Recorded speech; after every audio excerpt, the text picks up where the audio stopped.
In today's video, I'm going to teach you how to share a Claude AI chat link. By the end, you'll know exactly how to create a clean, shareable snapshot of a conversation and send it to anyone who needs to see it. Start by opening the chat you want to share in Claude. You can do this on the web or the desktop app. The process is the same. Take a moment to scroll through the conversation and make sure it's the version you want others to see. Because you'll be sharing a snapshot, it's a good idea to confirm that the messages and context are complete and that nothing sensitive is included.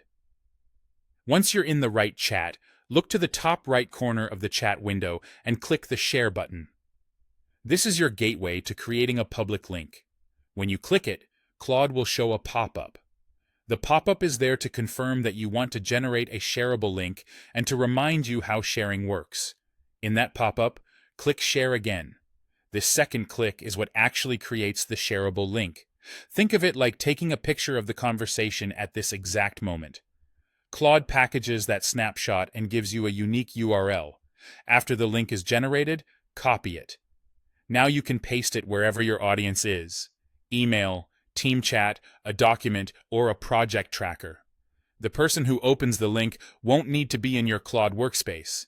The link itself grants view access to the snapshot. Keep in mind that anyone with the link can view that snapshot, so only share it with people you trust and double-check that no private details are visible. Here's the key detail to remember. The link reflects the conversation exactly as it was when you shared it.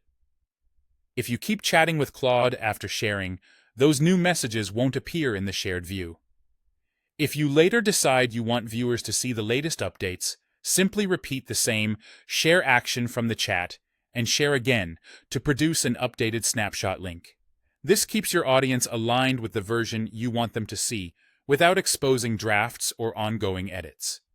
To recap the flow in one smooth motion: open the desired chat, click Share in the top right, confirm by clicking Share in the pop-up to generate the link, then copy and send that link to your recipients. Treat the link like a snapshot of your conversation at a point in time and reshare whenever you need to refresh it. That's all there is to it.